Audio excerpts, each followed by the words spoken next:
Ah bonjour. Bonjour. Alors les voilà. Voilà les rats.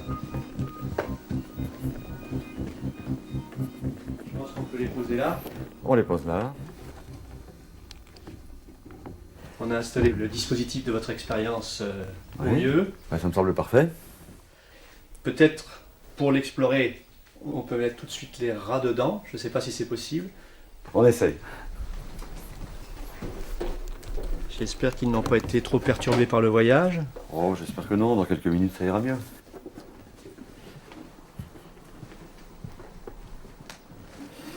Donc normalement, ils y vont relativement facilement. Allez, on va les aider un peu. Voilà. Ça, c'est la cage de départ. Voilà, alors ça c'est la cage de départ.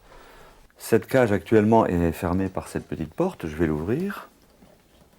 Et voilà, donc vous voyez les premiers rats qui vont immédiatement dans le tunnel. Et ce tunnel les amène au bout de l'aquarium.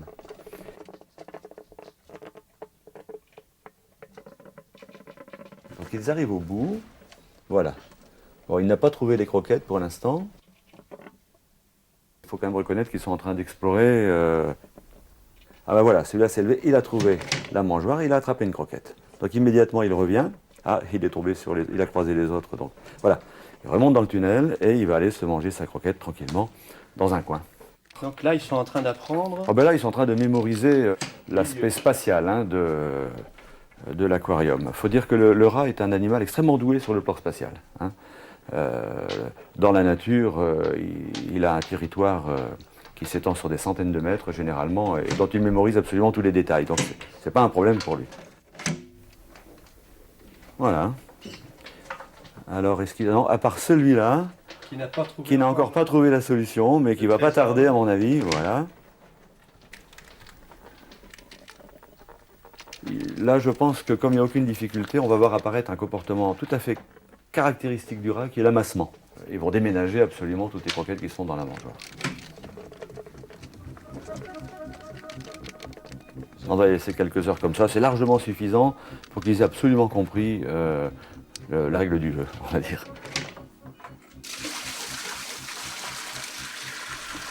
Donc là, on prépare la deuxième phase de l'expérience. Voilà, là je viens de mettre un peu d'eau dans le fond de l'aquarium. Les rats, comme ils ne sont pas habitués encore à ce nouveau milieu, vont être un petit peu déroutés au début. Bon, on va voir comment ils réagissent déjà. Leur environnement a brusquement changé. Hier c'était à sec, hein. Là maintenant ça devient quand même un petit peu plus désagréable. D'autant qu'ils n'ont jamais été habitués à marcher dans l'eau.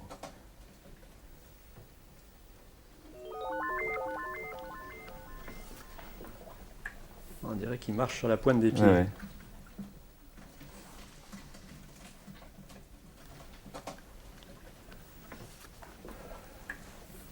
Voilà, deuxième.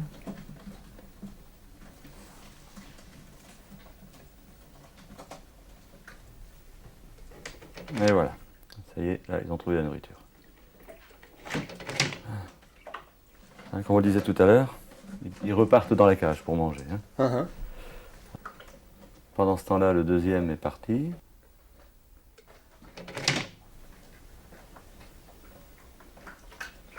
Voilà, bagarre, et là, celui qui est allé chercher la nourriture l'a perdu. Hein.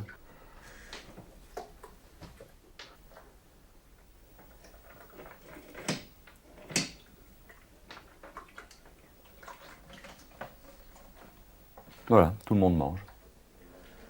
Donc déjà, on a vu que certains rats devaient y retourner plusieurs fois, cela faisait voler, hein, alors qu'il y a encore très peu d'eau. Ça veut dire que déjà, des rôles qui ne seront peut-être pas définitifs sont en train de s'installer.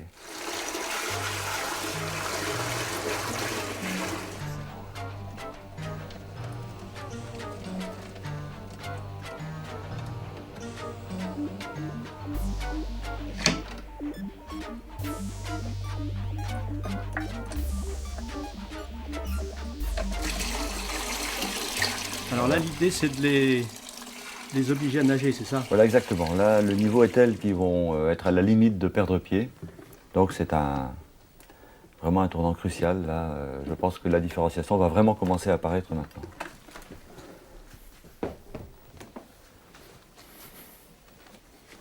Voilà. Ah, ils nagent. Là, ils nagent. Alors c'est encore très maladroit, hein. C'est la première fois de leur vie qu'ils nagent.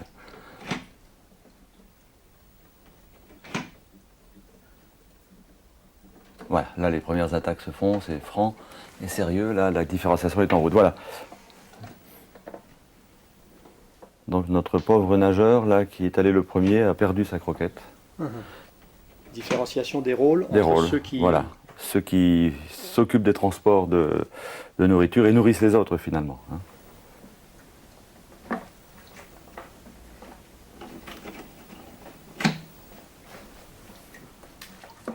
Voilà, il y a même une attaque en plein milieu de l'eau.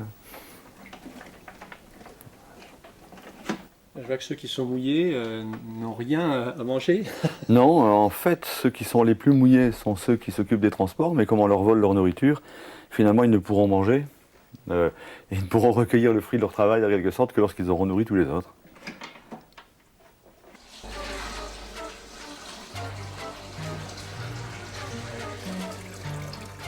Voilà, comme ça on a atteint le niveau maximum, il reste à poser la plaque qui sert de plafond à ce tunnel. Donc la seule solution pour aller de la cage à la nourriture, c'est le plongeon en apnée. D'accord.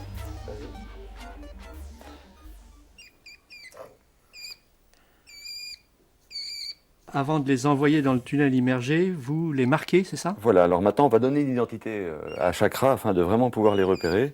Voilà un rat qui est marqué à l'épaule gauche, ça sera notre numéro 1. Le numéro 2 est marqué à l'épaule droite, le numéro 3 à la hanche droite, le numéro 4 à la hanche gauche, le numéro 5 au cou et le numéro 6 au bas du dos. Lorsqu'ils seront dans l'aquarium, à chaque fois qu'un rat fera un transport de nourriture, je mettrai une croix ici dans la ligne et comme ça on va voir si oui ou non tous les rats font la même chose ou s'il y a une répartition du travail entre les individus. Donc là, l'hésitation est quand même assez franche, hein, puisque là, le niveau est maximum.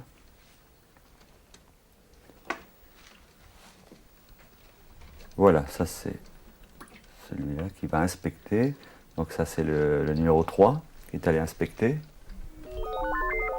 Voilà, le numéro 1 également qui va inspecter le bas. Beaucoup d'hésitation là. Ah, beaucoup d'hésitation. Là maintenant l'épreuve est vraiment difficile.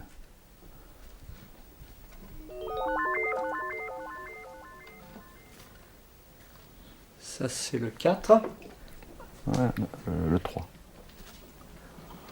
Ah non, le 3. C'est le 3 qui vient de faire une exploration. Il a été plus loin. Hein. Il allait plus loin. Ils savent que la nourriture est à l'autre bout. Maintenant le tout est d'oser se lancer. Enfin, une chose est certaine, on voit très bien qu'ils ont peur à cet endroit-là. C'est une certaine anxiété face à l'eau.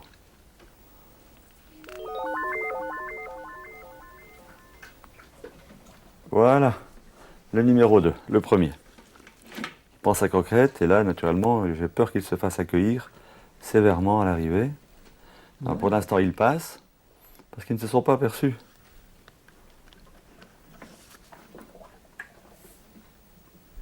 Très longue inspection du numéro 1. Bataille dans la cage et c'est le numéro 5 qui a volé. Donc je vais reporter une croix sur le tableau. Un plongeon pour le numéro 2. Voilà. Pendant ce temps-là, le numéro 5 est en train de manger le fruit de son vol. Oui, c'est celui-ci. Hein. Il a une tache sur la tête. Voilà le numéro 2. À nouveau dans le tunnel. À mon avis, il va repartir en plongée tout de suite. Voilà, son rôle s'inscrit maintenant.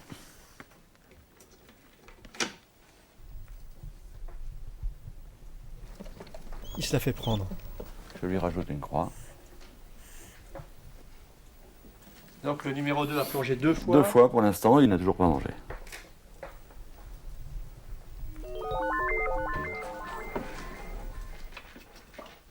C'est le 3. C'est le 3. Voilà, c'est le 3 qui vient de plonger. Il a attrapé une croquette. La croquette est perdue, il l'a rattrapée. Oh, Joli. Il l'a rattrapé, mais il l'a reperdu. Et qui est-ce qu'il a? C'est le 6 qui l'a C'est le pris. 6. Ouais. Donc ça, c'est le 6 qui a volé le 3, qui est en train de manger sa croquette. Oui, avec sa tache dans le dos, là, c'est lui.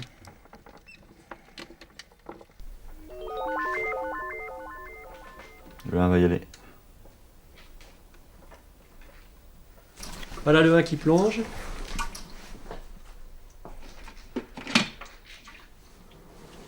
Et qui revient. Oh là!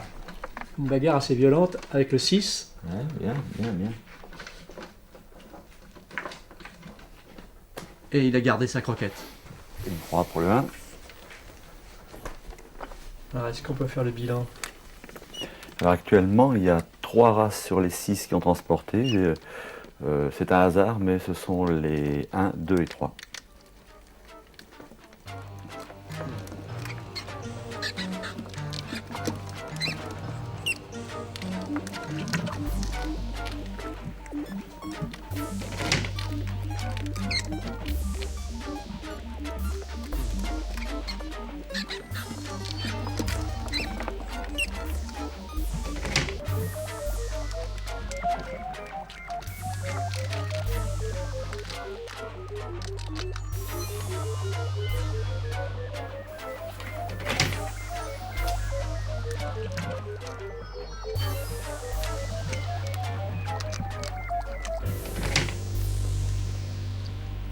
Voilà le 2 qui revient. Il est passé Et qui se fait voler la croquette Ah. immédiatement. par le 5. Par le 5, oui. Le 5 n'a pas plongé du tout.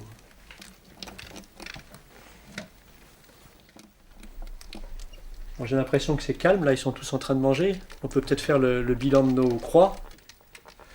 Si on regarde un petit peu ce qui s'est passé, on s'aperçoit qu'actuellement il y a eu 19 transports de nourriture en tout. Mais ces 19 transports, en fait, ne concernent que les rats numéro 1, 2 et 3. C'est un hasard pur, hein, si ce sont Oui, les, c'est curieux. les 3 premiers, hein, ça, c'est le hasard total. En fait, ces rats 4, 5 et 6 ne sont jamais allés jusqu'à la mangeoire. Par contre, ils ont mangé des croquettes quand même, mais ce sont des croquettes qu'ils ont volées à ceux-là. Enfin, quand je dis qu'ils ont volé à ceux-là, c'est principalement le numéro 2 qui a été mis à contribution. Celui-là résiste assez mal aux attaques des autres. C'est pour ça qu'il a 10 transports. En fait, sur les 10 transports, il a mangé 3 croquettes. Hein. Le numéro 1, par contre, ferait plutôt partie de la catégorie des autonomes. C'est le nom que vous leur donnez, alors autonome, à ceux qui arrivent à conserver leurs croquettes. Ils sont autonomes dans le groupe, puisqu'ils arrivent à plonger et à transporter leur nourriture. Donc, en gros, ils vivent du fruit de leur travail, disons ça comme ça. Alors que le ravitailleur, lui...